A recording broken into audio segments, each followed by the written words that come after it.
background to apartheid that a number of people have been excluded from particular positions, from particular professions and so on. We needed to implement this policy of recognition of prior learning. SAQA developed a policy on recognition of prior learning, RPL, in 2002. Although it worked well in the beginning, it soon ran into difficulties. People found it complex and inconsistent, and so a new policy was established and launched at a SAQA conference in 2014. RPL now needed to go to scale. So in other words, it shouldn't just affect a few places, but it should affect the whole country. And so the slogan of the conference was moving from a few islands of good practice to taking RPL to scale throughout the length and breadth of South Africa. The big question asked is, who would be the beneficiaries of this RPL policy? A lot of the RPL initially was geared towards those people who have got experience that they've developed over many, many years, but was never allowed to get the qualification. Initially, this included many artisans such as electricians and plumbers who for many years had been doing the work but had never received the official qualification. So now you can look at the person's experience and skills, do the assessment, the person is able to show that he or she can do the work, then that person gets a certificate that now can show, I am a plumber, I am an electrician. There are also other cases where, for example, people have completed their national senior certificates, but their results were not good enough for higher learning and training. Vuyiseko Baliso is a third-year Bachelor of Education student who for many years worked as a cleaner because her national senior certificate results could not allow her to further her studies. My matric results were not so good, and then because of financial problems at home, I couldn't go further to school. I had to work for living. In other cases, people have even left school before completing their national senior certificates. Natalie Delport, Managing Director of E-Academy, is one such example. By the age of 16, I fell pregnant, and 17, I left school, and I never matriculated.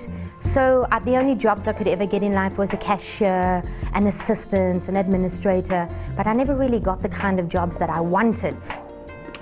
What recognition of prior learning then allows is to focus on the people's experience, focus on the skills and knowledge that they have gained through different kinds of ways.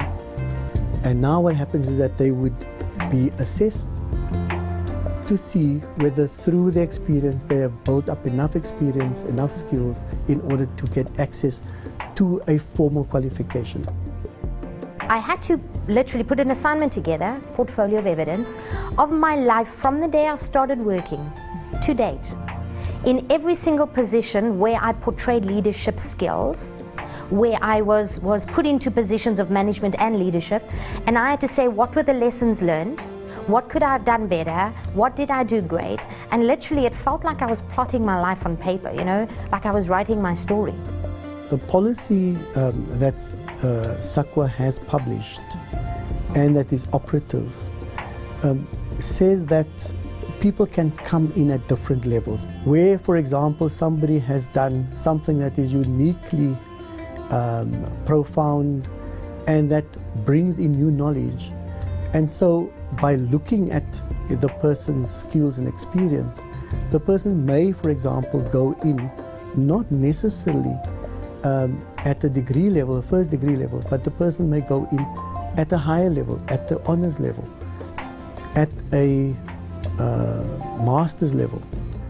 After leaving school with a national senior certificate, Peter worked for many years in several non-governmental organizations as a facilitator. Because of this experience, he managed to enroll for an honors degree without a junior degree, thanks to RPL. Everything I had learned about training, about human development, about community involvement, community activism, about making drama or creating drama or acting and performance was starting to come together. I got to find out that everything I knew I can be recognized for, and that can help me go into an institution of learning, go into VETS.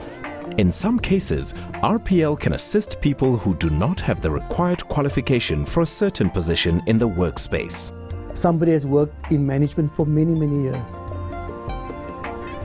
There is a job that is now opening up, and in order for the person to do the job, the person needs to have a certain qualification. Let's say the person needs an NQF level 6 qualification, or the person needs a diploma, and so on. The person can then go to an institution, and they can be taken through a recognition of prior learning process where the person demonstrates that he or she has got the knowledge and understanding and so on, and that they're able to do that specific job. Sibongile has a diploma in education from Zimbabwe, but could not find a suitable job because she did not have the right qualifications. She also could not be accepted for an honors degree because she didn't have a junior degree. When I came to South Africa, I heard about Drama for Life, an educational program that focuses on applied theatre. And they were looking for people like me, people with a teaching background. So I applied. I was told that I needed to go to SAQA with all my certificates from high school up to the diploma certificates. I did that. And then I went back to Wits University, a Drama for Life, for the interviews. And they said, fine, they see the verification and I'm at level 4, but I can't move straight away to my honors degree. And then fortunate enough, they made us write essays as entry level also. The essay was about the kind of work that I had done in Zimbabwe in relation to what Drama for Life needed. And that was, as a teacher, through drama, how can different communities be helped to develop? And they were so impressed with my essay, and Drama for Life had conversations that I could eventually start with my honors degree. There are, however, many hurdles preventing the effective implementation of RPL policies. One of the barriers is that it is not generally known where people can go to have their prior learning recognized.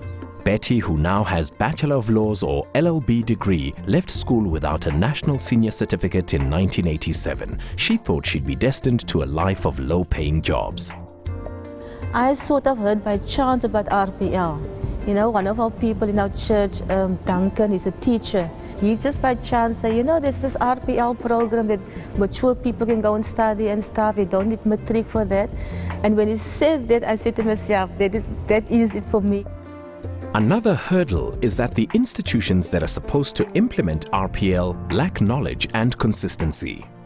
And also, there are not people that's necessarily trained to be able to listen to people and really make a distinction between what is indeed prior learning and what is not. After passing her national senior certificate, Ritabile tried to enroll at institutions of higher learning, but was unsuccessful. It was only several years later that she applied for RPL at the University of the Western Cape. The first meeting I always use in order to allow the candidate or the student to share their story. And what I'm looking for there are what I would call the absolutely key generative themes, as well as some of the interesting pieces that, as it were, disturb these narratives.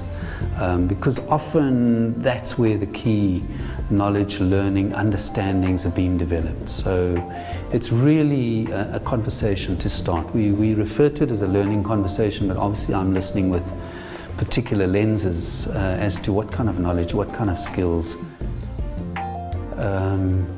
what kind of capabilities are being evidenced here or being suggested here in terms of possibilities for studying at university. I think I was lucky in a way that they saw who I was and worked with that instead of changing who I am and creating their vision of what I'm supposed to be. Another barrier that exists is very often people who have gone through recognition of prior learning processes are sometimes being looked down on because they haven't sat in a formal classroom and they haven't gone through the traditional route. With her diploma in education, Sibongile found herself in a postgraduate class where all the other learners had completed an undergraduate degree. I could say there was no difference between me and the other students who had done their undergraduate degrees. But somehow it was frustrating. Maybe I was judging myself that I'm not coming from that background and other students are coming from an undergraduate background. But it was awesome because we engaged at the same level with other students. And I also think that in general there isn't an understanding and an appreciation that you can learn in different kinds of ways. You don't have to just sit in a classroom to learn. You can learn in a variety of ways. And we hope, in fact, by setting up a national system, that it will become more and more acceptable and it will become more and more accessible and available, to ordinary learners in South Africa.